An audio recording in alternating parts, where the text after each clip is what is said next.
welcome back to my channel. I hope you're enjoying my comeback and all the videos that I'm making. I'm making Guyanese Style plait bread, and this recipe doesn't require a stand mixer. It doesn't require kneading for 30 minutes or anything like that. It's just very simple and straightforward. And I'm dedicating this video to my late grandmother, Miss Guyanese Glenn, who was a master baker. Getting a little emotional just thinking about her. She's a master baker, and she lived in West Rumville Housing Scheme, and she made the most amazing bread and cakes out of a homemade oven that she would use a tin with some water to regulate the temperature of the oven. Like, that's how legit this was, you know. And that's the tradition that I grew up around. Like, when I visited her over August holidays, she would have homemade bread, and it was the most delicious bread. Like, the color was even and perfect, the texture was soft and moist, and it stayed soft like for the whole time I was there. She would bake on Saturdays, and you'd have bread till the next Saturday, and the bread stayed soft. So, and it had amazing flavor, and it just had that feeling of warmth and comfort. And I want to give you this so you can add it to your tradition, and you can make homemade bread for your family, not just around the holidays. I mean, don't get me wrong, Pepperpot and fresh homemade bread is the epitome of comfort food for me. And I mean, and I'm gluten-free, but I will eat that homemade bread and that Pepperpot and be sick, because it's like my religion. Like, I can't explain why I cannot eat the bread, like why I can't stay away from it. Like, I just have to. And so I'm giving you this. I hope you try this bread. I hope you try it not just for holidays, but on the weekends or whenever you want to. I'm making it as easy and simple as possible. I'm giving you all the measurements and all the tricks so you can get it done. So stay tuned for the recipe. So the first step in the recipe is to activate your yeast, and you're going to do that by first dissolving a 1/4 cup of brown sugar in a 1 1/4 cup of warm water. Now, you need the water to be pretty warm, but not to the point of boiling. If you have a thermometer, go ahead and check the temperature of the water. It should be 110 degrees Fahrenheit. But to be quite honest, I don't imagine my grandmother ever having a thermometer and checking the temperature of her water. So I just get my water from the tap. I set it to hot, and then I let it run for a minute or two, and then I fill it up to a 1 1/4 cup, and that's worked well for me. So feel free to try that if you don't have a thermometer. Then I'm going to add 1 packet of dry active yeast to this sugar water mixture. If you don't have your yeast in a packet and you have maybe a big jar of yeast, it's 1 tablespoon of yeast. So you go ahead, add the yeast to this mixture, and then mix that up really well to get it activated. And we're going to set it aside in a cool, dry place, and it will activate and be ready for our recipe.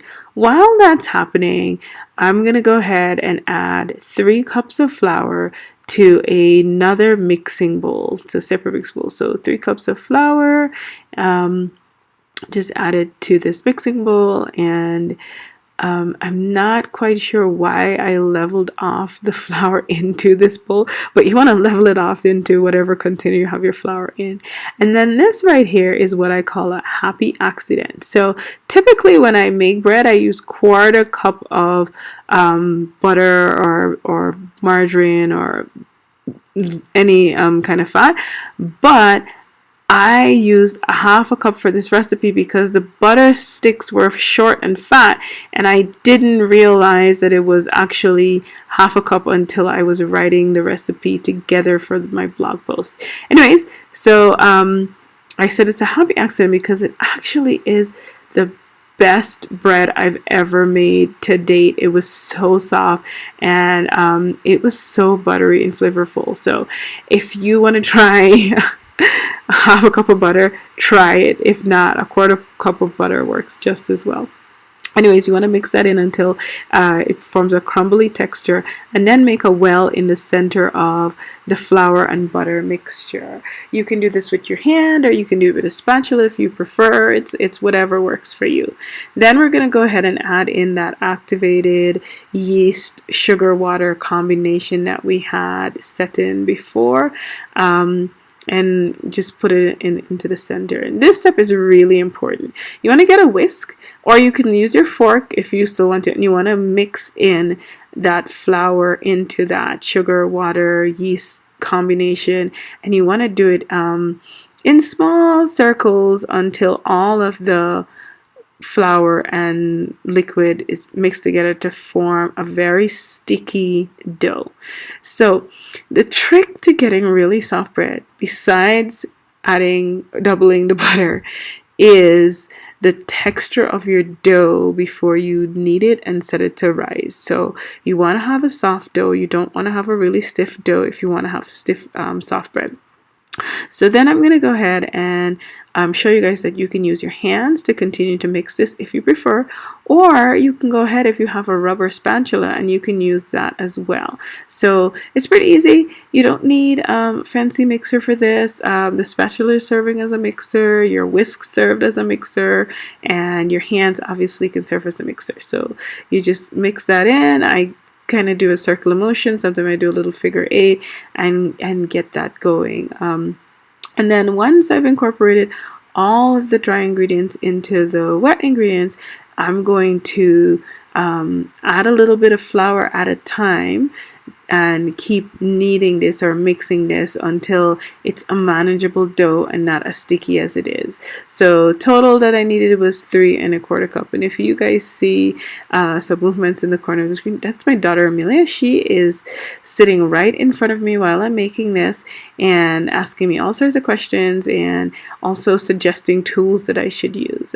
She's a real riot, but anyways, we got through it. So I'm going to go ahead and add flour a little bit at a time until about 1/4 cup more flour is added. So total I use 3 1/4 cups of flour, and that's all-purpose flour, not self-rising, but just regular all-purpose flour. Now I want to show you guys a little kneading technique. I use my knuckles to knead the bread, or I use the palm of my hand, just like the base of my hand. So and just pull and push, pull and push. It's nothing fancy. It's probably not even a legit technique. I'm not professionally trained, but it's worked for me, and I think you can do it. I just don't want people to be afraid of making their own bread because they're like, I don't know how to knead bread, or I don't know what to do. There's no big fancy trick for this. You just pull and push and get the bread dough as smooth as you can possibly get it. I want to get all those little bits from the bowl. Now I'm going to turn this dough onto a floured surface, and I'm going to continue to knead just for a little bit. And I didn't speed up the video here because I wanted you guys to see that it's not taking me a ton of time to get this done, and I'm not kneading it forever and trying to get it to a perfect smooth ball. I'm just making sure that it all the flour is incorporated into it, and it's a stiff ball enough for it to rise and be a nice texture for when I'm ready to plait that loaf. So you can see it's not terribly smooth, but it is ready, and we're going to go ahead and get a fresh bowl.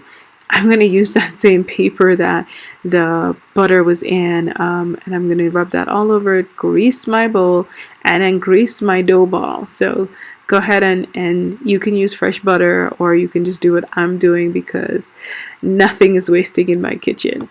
So once we get that greased, set it in the bowl, and then we're going to cover it. And here's my trick for getting this dough to rise really quickly. Typically, you would set this aside in a cool, dark place and let it rise for 45 minutes to an hour. I put my oven on. I put it on warm. That's about 200 degrees Fahrenheit. And I stick this dough in here, and within 30 minutes, it's doubled in size, and I'm ready to go. So 30 minutes later, I flour a surface, and I turn my dough ball onto that surface. Again, making sure I get any bits of dough that's left over in that bowl. And then I'm going to knead this dough again. If you're the kind of person who like to punch down your dough, go ahead and punch this one to release that rising that was happening there, but I never do that, and I never have a problem either. I figure it gets punched down enough when I'm going to be kneading it the second time. So I go ahead and I knead it a second time. You can see I'm using my knuckles and I'm using my hand, and I'm just pressing and pulling, and I get that really smooth. And then I'm going to get ready to plait my bread, and then I'll show you guys how I do that. So first I pinch off, or you can cut off a small piece. It's just a tiny ball, and that's going to be that long straight piece that you put on top of the bread loaf. I'm not sure what that piece is called, but not everybody does it. But this is how my plait bread used to look in my family, and when my grandma did it. So this is how I do it. Then I go ahead and I cut 3 equal pieces off. I'm using a bowl scraper, but you can use a knife or anything you want to use just to cut it into 3 equal pieces. You don't need any fancy equipment. I just had that, so I used it. And then I'm gonna roll this out evenly into about a 1.5 foot long piece. So I just roll it out. I want to keep it fat because I want my loaf to be fat, and I want to keep it even just because I want it to be a nice even plait when I plait the bread. So you're going to do that to all 3 pieces. Use as much flour as you need so it doesn't stick to your hand. There's my daughter again asking for a snack. And then do the same thing to the 3rd piece, and then we're gonna put them alongside, and you can see they're relatively even. I mean, with my OCD self, I probably would have just weighed this dough if I weren't doing it on camera, but this is gonna do. Just average it out and roll it out into 3 even logs, pieces, ropes, whatever you want to call it. And then we just squish that together at the top, and then we go ahead and braid. I always start with the right and go over, and keep doing it. One tip here I must mention, you really want to do this tight. If you can do a tight braid here, it makes the difference in when your loaf rises again and when your plait bread rises again. And if it's not too tight, then you'll see some separation in where the bread meets each other, but if it's really tight, it won't separate as much. So you go ahead and plait that, and then I kind of fluff it out a little on the sides because I want all of it to be even when I'm done, but this looks pretty even. Then that piece I'd set aside first, I'm going to roll that into a really thin, long rope piece, whatever you want to call it. I should really look that up and see if it has a name, but yeah. Then when you're done, you go ahead and put that over the top, tuck it under the bottom so it doesn't come out when it's stretching or when it's rising again. And then I transfer my loaf plait bread to a greased cookie sheet. Now this is actually a full-size sheet pan, but you can put it on a cookie sheet, you can put it in a half sheet pan. I just love baking on this pan. It just, everything comes out perfect every time. I bought it from Home Goods. I think it was like a professional grade sheet pan, so I just love it. So I'm gonna go ahead and transfer my plait bread to that, and then I just even out my plait bread so it can rise evenly. Then cover it and let it rise again. I stuck this back in the oven and let it rise for another 20 minutes, but if you're not doing that, you just let it sit outside covered for another 45 minutes. And here it is. It's doubled in size. It's fluffy and fat, and it's ready to be baked. And you just stick it in the oven, and I baked it for 25 minutes at 350 degrees. And immediately after it comes out of the oven, you want to brush it with some butter. This butter is at room temperature, so it's easy to spread. So feel free to do that, or you can just grab a stick of butter out of the fridge, quite frankly, and just rub it on directly there, and the heat from the bread will melt the butter for you. So not a lot of fanciness there. And then I cover it again. It is extremely dry in Denver, and everything gets dry and crusty. So I cover this bread again, and I let it cool completely. Now when it's cool, it's ready for me to slice it up and to show you guys what it looks like on the inside. So let me bring that into camera view so you can see what I'm doing. But this bread was so soft, I had to just cradle it a little bit. So slice it open so you guys can get a look at what the texture looks like inside. And look at this. It is absolutely delicious, and it smells amazing. This bread smelled up the whole house. Of course, when Andrew came home, the first thing he wanted was bread and butter. So look at the texture. And of course, I have to taste it. Even though I'm going to get a serious tummy ache later tonight, I had to taste this bread. There's no way I could be holding this bread and not taste it. And it tasted like heaven. It took me right back to my childhood, memories of just eating nice, fresh, baked, homemade bread. And then let me slice it up for the camera so you guys could see how easy the knife is moving through it and how yummy and delicious this bread looks. Oh my gosh, this bread was so good, guys. It was so good. Please try this recipe and comment below and let me know. If you're already a bread maker, share your tips and tricks. But if you're nervous about baking bread, don't be nervous. You got this. You can do it. I also have a whole wheat version on my YouTube channel, so check that out as well. But guys, I kept eating this bread, and bread and butter is my jam. Oh my god, it's so good. Anyways, the bread was amazing. And like I said, the half a cup of butter was a happy accident because this bread was light, fluffy, and buttery, and was the best bread I ever made. And of course, I had to eat this whole slice, and I haven't regretted it yet.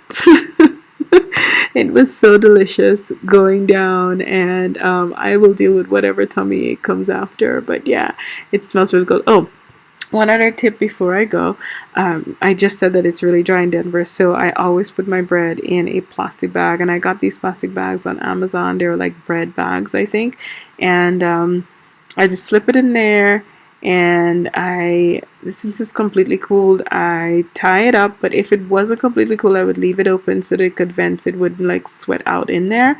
And then that's how my bread stays fresh until the loaf is done. And I don't think this loaf is going to last that long. But anyways, I'm grateful that I made this recipe because, oh my god, the bread smelled so good and my house smells so good. And I couldn't stop smelling it and eating it.